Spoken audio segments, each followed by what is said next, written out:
Hello hi నమస్తే మేంకి తెలంగాణ రాష్ట్ర ప్రభుత్వం 3 విడతల్లో పల్లెపూరుకు సిద్ధమైంది. మరి వరంగల్ జిల్లాలోని మొదటి దశలో, రెండో దశలో, మూడో దశలో ఏ మండలాలలో ఎన్నికలు నిర్వహించబడతాయో మనం తెలుసుకుందాం. మరి మొదటి విడతలో వర్ధనపేట, పర్వతగిరి, రాయపర్తి మండలాలలో మొదటి విడతలో ఈ ఎన్నికలు అనేది జరుగుతుంది.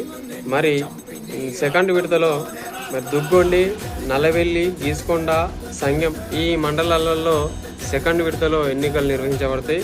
మరి మూడో విడతలో ఈ వర్ధనపేట, నర్సంపేట, ఖానాపూర్, చెన్నారావుపేట, నెక్కొండ ఈ మండలాలలో ఎన్నికలు అనేది నిర్వహించడం జరుగుతుంది. మరి ఈ వరంగల్ జిల్లాలో ఈ 3 దశల్లో ఈ మండలాలలో ఎన్నికలు నిర్వహిస్తారు కాబట్టి అని తెలియజేసుకుంటూ థ్యాంక్ యూ. నా ఛానల్ లైక్ చేయండి, షేర్ చేయండి, సబ్స్క్రైబ్ చేయండి. Thank you.